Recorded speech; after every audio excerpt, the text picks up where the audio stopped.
Hey, Luke Halliday here for Snap 30s, going over wrestling, and what a night it was last night with Wrestle Kingdom Night 2. This is going to be my review of that program, and I'm going to be running down the matches and giving my thoughts on them. Alright, so there's two dark matches, which you unfortunately didn't get to see on New Japan World, which were both Stardom matches. We'll just skip over those, since they weren't on the program. Then we had the opening match, which was the King of Pro Wrestling 2021 four-way match. So it was Toru Yano defeating Bad Luck Fale, Ibushi, and Chase Owens in a pretty quick match. To me, this King of Pro Wrestling trophy, provisional, whatever you want to call it, it's just reeks of 24/7 belt from WWE kind of gimmick to me.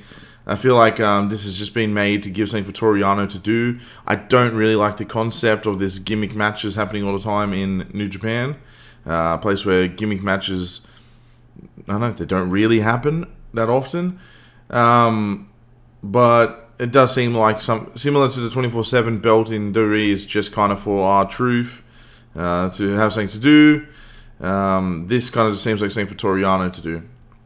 Anyways, next up was the Iwgp Junior Heavyweight Tag Team Championship match. Now, this is a pretty good match, decent match, but I've got to say it highlighted Master Wato in a negative way. His weaknesses were unfortunately well on show here. Ryusuke Taguchi and Master Wato against Suzuki Gun members Yoshinobu Kanemaru and El Desperado. So Desperado and Kanemaru retained the belts in a pretty decent match. Probably went a bit too long, I'd say. Majority of the match was just them getting heat on Taguchi, and then they just beat him. Master Wato didn't get a lot of stuff in. The stuff he did get in wasn't great. He probably hit the ugliest 619 I've ever seen in my life. And then you also had him going for a pin, a roll-up pin or something like that when he wasn't even the legal man. He just seemed like he was confused. He didn't seem to know what was going on, unfortunately for him. That said, I feel like his look was a bit better this time. Like, he's darkened his hair a bit. His tights and attire looks better. He had a much better look tonight. Just needs to kind of get the in-ring stuff put together now. Next up was the Never Openweight Championship match. Now, this match, until the main event, this was my match of the night. Still probably one of my favorite matches of the whole 2 nights of Wrestle Kingdom. Shingo Takagi defending against Jeff Cobb. What a fucking match. This was 2 big dogs, 2 big boys slapping meat, and it was just an incredible match. I was marking out the entire time. I loved it. Shingo is great. Jeff Cobb is great. The only thing I'm left wondering is all members of the Empire have actually lost their matches at Wrestle Kingdom. So, not sure what's going to happen with that faction now. They've all lost. So, not sure what their future holds. But, great match. Shingo won with the Last of the Dragon in a 21-minute match. So, it was a pretty long match. It was very, very good. Next up was Sonata versus Evil. So there's so much history involved here, so much history between these 2 guys, and I've got to say it lived up to the hype. This match really delivered. Evil doing all his dirty, techniques and tactics. He had Dick Togo constantly inserting himself into the match. We had a bit of fun on the live stream because of Dick. I was having a laugh with all the run-ins from Dick, but overall, it was a really good match. I think it was, again, one of the highlights of the 2 nights. But I gotta say, these, from the Never Openweight right into the main event, was just a stretch of incredible matches. It's in a vacuum, these are some of the best matches, in years. I am not, saying that in hyperbole, because they were just fantastic. Sonata vs. Evil, brilliant match between 2 very familiar opponents, and ended with Sonata hitting the moonsault after he was trying to get it for quite a while in that match. He locked in the Skull End quite a few times. But yeah, the finish came where he hit the Everything is Evil on Evil. So he stole his finish, and then he hit him with the moonsault. After that, we had the Junior Heavyweight Championship match. I think this is the highest up in the card the Junior Heavyweight Championship has ever been. The second to last match. So we had Hiromu Takahashi defeating Taiji Ishimori to reclaim the Junior Heavyweight Championship. And he won via the Time Bomb 2. So a lot of the whole match was basically he was trying to hit the Time Bomb 1, the normal Time Bomb. Eventually he hits it. Ishimori kicks out. Ishimori somehow got out of the Time Bomb. And then eventually we come back to him getting the Time Bomb 2. Puts Ishimori down. It was, again, another incredible match. 25-minute match. Fantastic bell to bell. A lot of flippy boys doing flippy stuff. If you're into that, this is a match for you. This just shows kind of what junior heavyweight division really should be all about. And I think this was probably one of the best junior matches in quite a long time. These two guys are obviously very familiar with each other. And it shows in the match. Their chemistry is just off the charts. I could watch these two guys wrestle for days. And that brings us to the main event of the evening.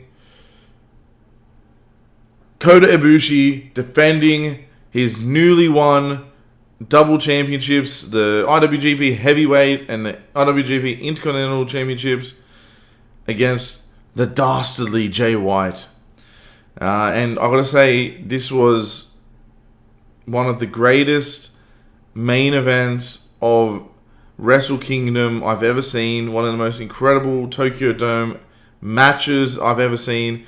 Kota Ibushi put on one of the best babyface performances I've ever witnessed. Jay White, I gotta say, greatest heel performance ever in Wrestle Kingdom. This was truly a brilliant match. This guy, he really made you believe every inch of the way that he was going to steal these belts from under Ibushi. You really did believe that Jay could win this at any moment. All the dirty tactics with Gato. When Gato finally get the comeuppance with Ibushi hitting the Kamigoye on him, it was just fantastic. We had Ibushi pulling out the V-trigger in homage to Kenny. It was just brilliant. I don't know what else to say other than it's 5 stars. If we're going to break the Meltzer scale, we'll go more than 5 stars, 6 stars, whatever.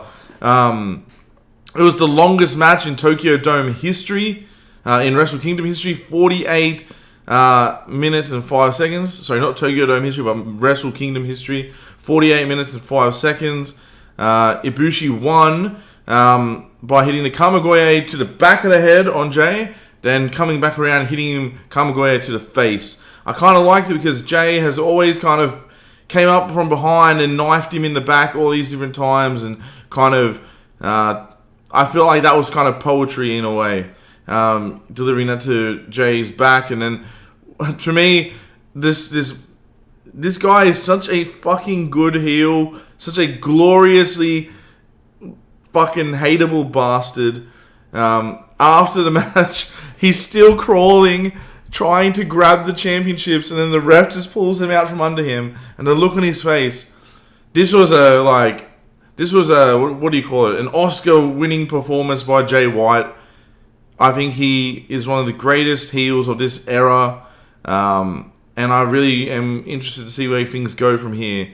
Ibushi said in the post-match press conference that he wants to unify the belts. So I don't know if that means they're going to institute a new belt and both of them would be merged into one. I don't know what that really means going forward. And Jay White in his post-match was really kind of heartbroken and whatnot, and he kind of teased going away for a while. So not sure what that means. Not sure what it means for the future.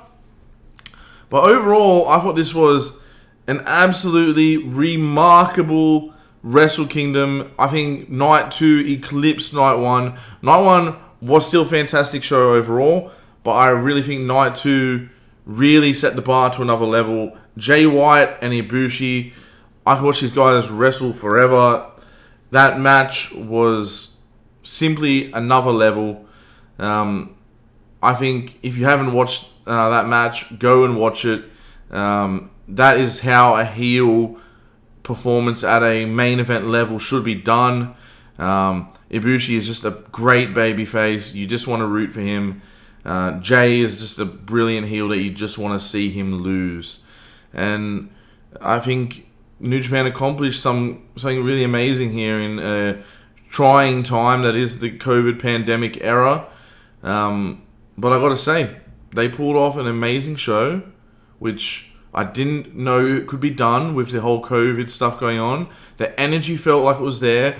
The atmosphere was still there, even though the fans could not yell out because of COVID. They couldn't speak out. They had to clap. They had to stomp or use the thunder sticks to kind of make their applause. And I just got to say, New Japan, thank you so much. This was why I love pro wrestling. And if you really are new to New Japan, this is a brilliant way to get into it. Probably a fantastic first show to watch. If you've never watched anything New Japan before, this is a great place to start. Anyways, that's going to be it for my review of Wrestle Kingdom Night 2. Thank you for watching. I hope you guys will join us for AEW later this week when we give a bit of insight on that. And we might be doing more live reactions on Twitch, so if you joined us for that yesterday, thank you very much for watching. But if you guys like the live reactions, we'll try and bring more of that, and maybe we can upload the live reaction stream onto YouTube. We'll see what happens. But anyways, thank you very much. Have a good one, guys. Hey, if you like videos like this, hit subscribe, like, comment, whatever you want to do. Hit that notification bell so you always see when we put a new video. But yeah, support us if you want to. If you don't want to, thanks for watching anyways.